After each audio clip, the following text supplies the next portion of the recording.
Hello students, this is lecture number 3 on the topic aggregate demand and related concept. Okay, in the previous lecture number 2 हमने देखा था AS का formula, AD का formula और उनके graphs. Okay, in today we will see the consumption function as well as the saving function. कैसे derive करते हैं बेटा? तो अब starting with first the propensity to consume. See बेटा, प्रोपेंसिटी टू कंज्यूम दो तरीके की होंगी. एक होगी एवरेज प्रोपेंसिटी टू कंज्यूम जिसको बोला जाता है एपीसी, और दूसरी होती है मार्जिनल प्रोपेंसिटी टू कंज्यूम जिसको बोलते हैं MPC. Okay, how many propensity are there, students? There are two propensities. First is average propensity to consume and second is marginal propensity to consume. तो अब सबसे पहले अगर मैं डिसाइड करूं about average propensity to consume के बारे में, तो यहाँ पे क्या बोल रहे हैं बेटा? It is the ratio of what? It is the ratio of consumption divided by income. मतलब अगर देखा जाए तो फॉर्मूला इसका बनता है C डिवाइडेड बाय Y. क्या फॉर्मूला बनेगा? कंजम्पशन को डिवाइड कर लो इनकम से, जो तुम्हारा आंसर बनेगा वो आएगा एपीसी. क्लियर गौरव? आ रहा है समझ में formula average propensity to consume का? हाँ sir. Okay Rishika, now moving on to first. अब हमारा कंजम्पशन 6 है, इनकम 0 है, so anything divided by 0 value क्या होगी बेटा? इनफाइनाइट. ओके, तो फर्स्ट आंसर इसका क्या रहेगा? Infinity. Okay, that is anything divided by 0 is infinite. तो first is infinite. second आपका आएगा 12 consumption है और 10 income है. so 12 divided by 10 कितना APC बना? अपना APC बना 1.2. okay, then coming towards the third, it is 18 divided by 20 consumption divided by income. तो अब आएगा मेरा 0.9. फिर आपका आया बेटा coming towards the next is 24 divided by 30, that is 0.8. अब क्या कंक्लूजन ड्रॉ हो रहा है बेटा? कि जैसे जैसे आपकी इनकम इंक्रीज हो रही है, एपीसी इंक्रीज हो रहा है कि डिक्रीज हो रहा है? Tell me. सर डिक्रीज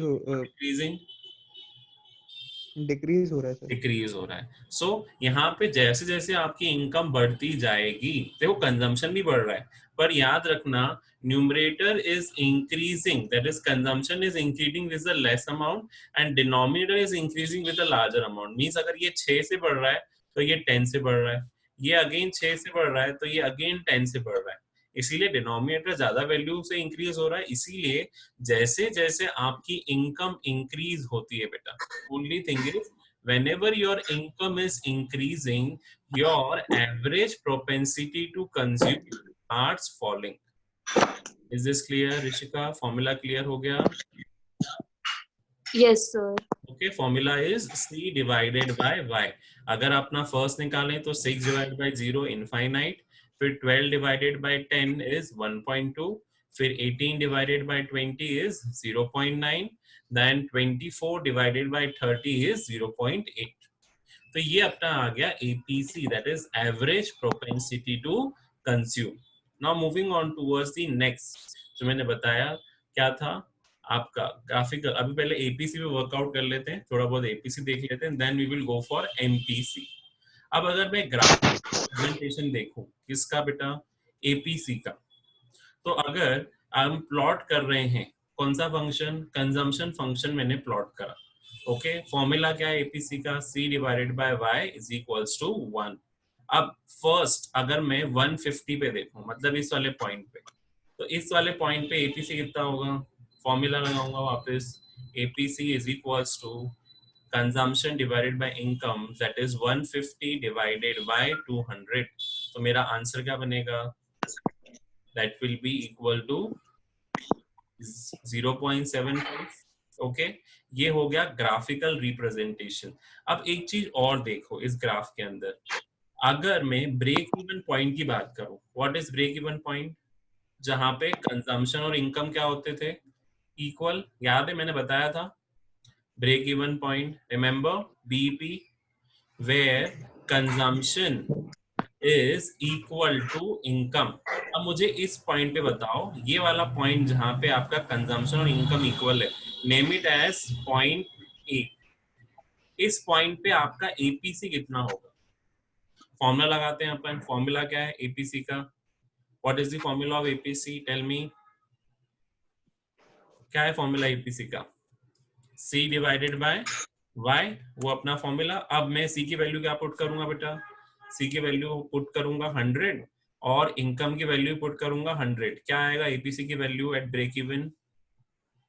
कितनी आएगी एपीसी की वैल्यू? टेल मी गौरव, कितना आएगा एपीसी की वैल्यू? 0। अरे जीरो कैसे? 100 डिवाइड बाय 100 है बेटा, हाँ सर 1। 1 आएगी ना। सो याद रखना बेटा कि at break even point, break even point वो पॉइंट है जहां पे consumption is equal to income. तो यहाँ पे देखो इनकम भी 100 है, consumption is also 100। So at break even point your APC is equal to 1।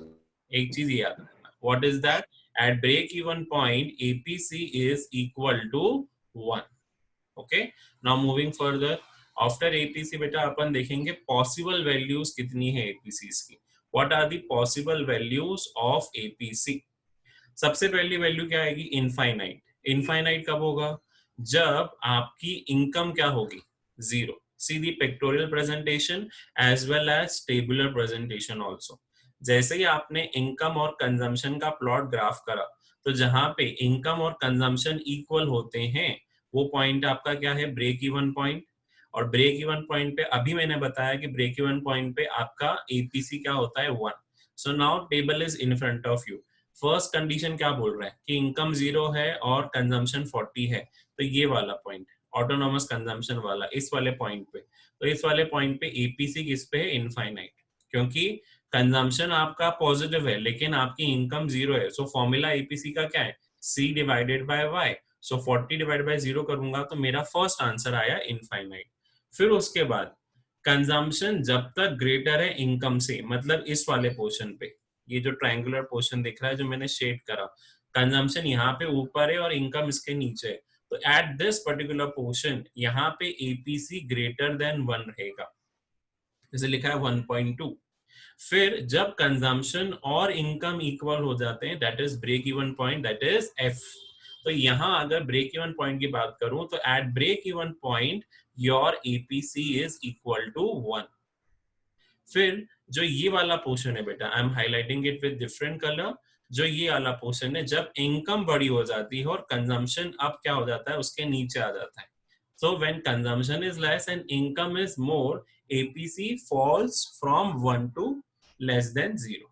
Okay, 1 to 0 के बीच में उसकी वैल्यू आना शुरू हो जाएगी। So these are the possible values of what? These are the possible values of APC at different level of income. Clear हुआ?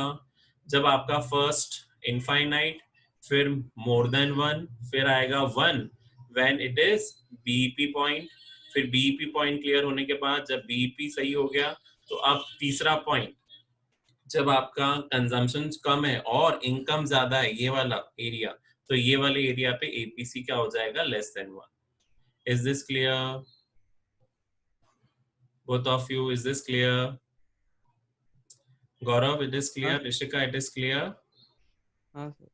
Okay, तो APC की अपन ने डिफरेंट वैल्यूज देख ली कि ये डिफरेंट वैल्यूज हैं एपीसी की। अब क्या नोट बोल रहा है? फर्स्ट नोट ये बोल रहा है एपीसी कभी भी नेगेटिव नहीं हो सकता। क्यों नहीं नेगेटिव हो सकता?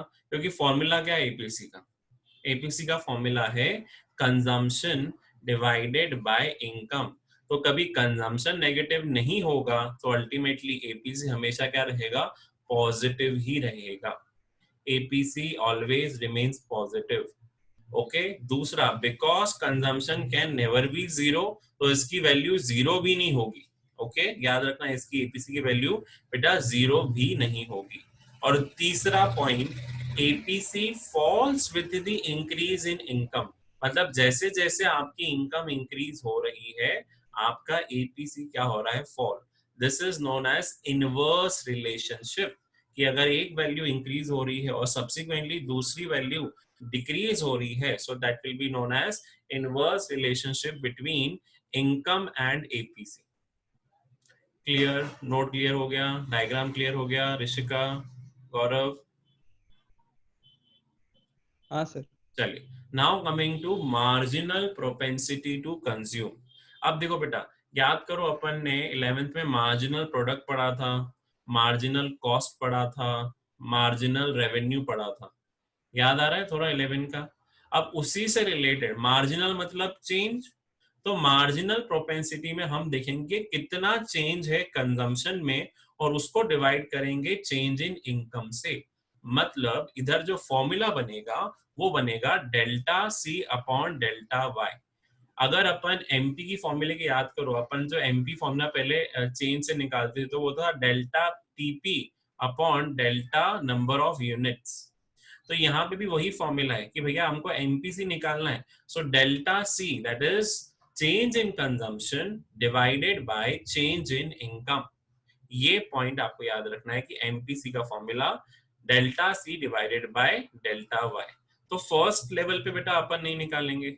अब बताओ मुझे, जब इस लेवल से इस लेवल पे आया, 6 से 12 आया, कितना चेंज है सी में? बताओ Gaurav, how much change is there in the C? जब 6 सर से 12 आया कितना चेंज है एमपीसी में?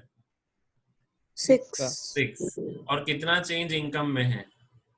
10 10। 10। तो अगर एमपीसी का फॉर्मूला लगाऊं 4 तो चेंज इन इनकम कितना? 6। चेंज इन इनकम अपना change in consumption 6, change in income is 10। तो आंसर क्या बनेगा मेरा? 4। अरे 4 कहां से बनेगा? माइनस थोड़ी ना करना है गौरव। हाँ सर, सॉरी। 6 अपॉन 10 हुआ ना 0.6।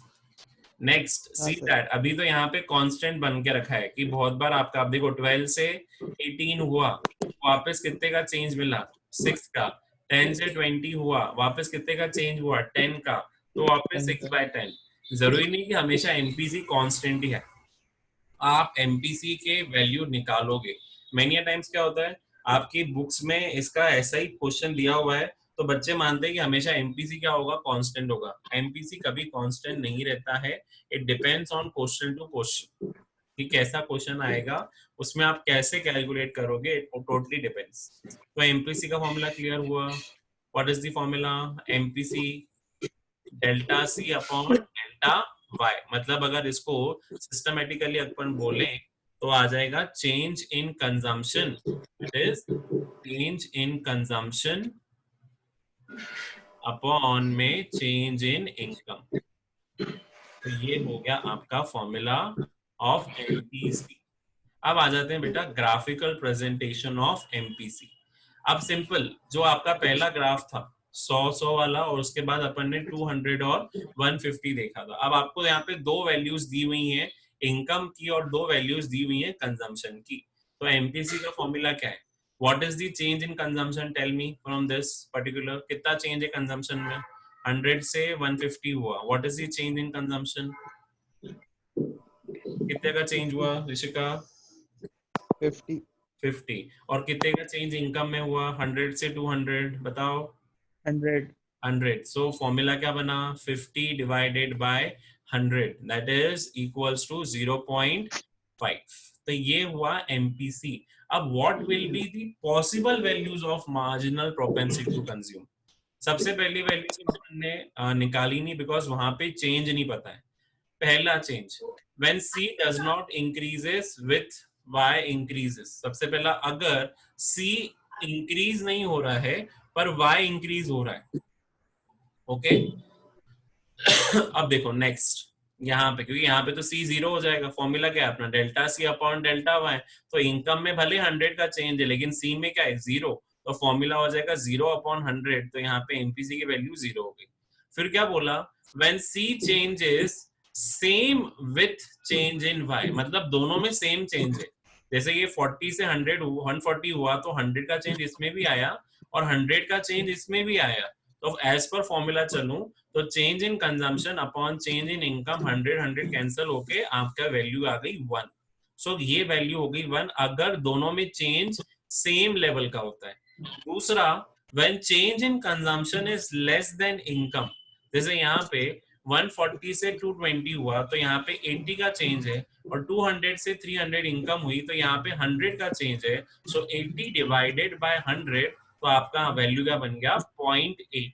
That is the value of MPC अगर change in consumption is less and change in income is मोर.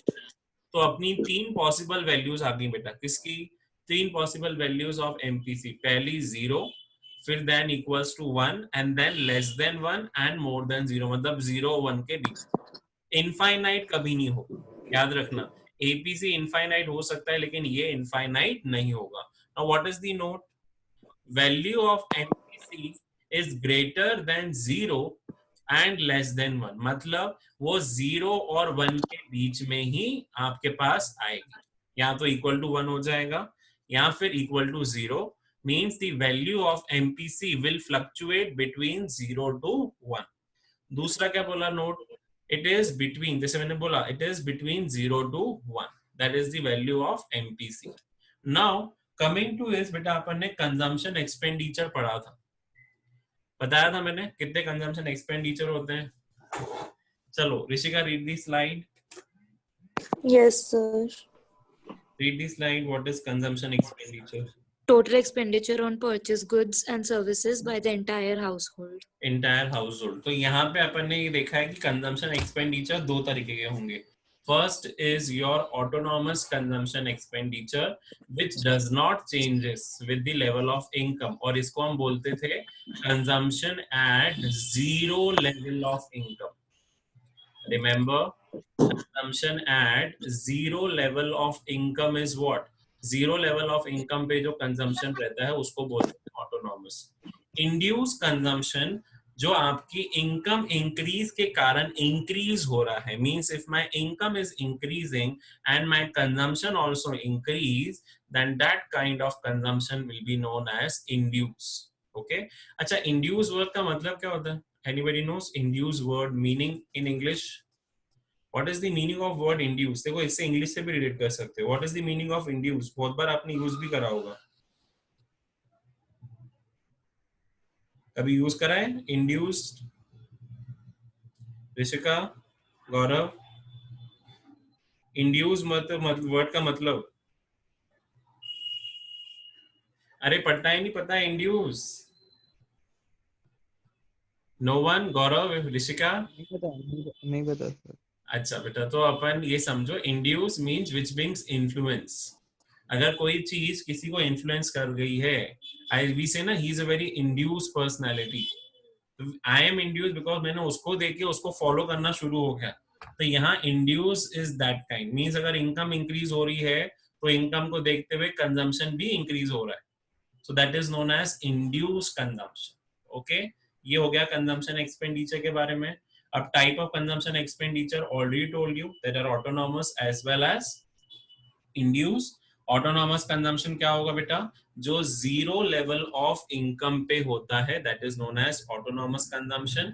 और which depends on the level of income, that is induce. जैसे आपकी इनकम बढ़ेगी and that will be known as induce. चलिए, I am today lecture I am completing at this moment. I have to go for some urgent work. Thank you for listening the today's lecture. Do subscribe the channel for further updates.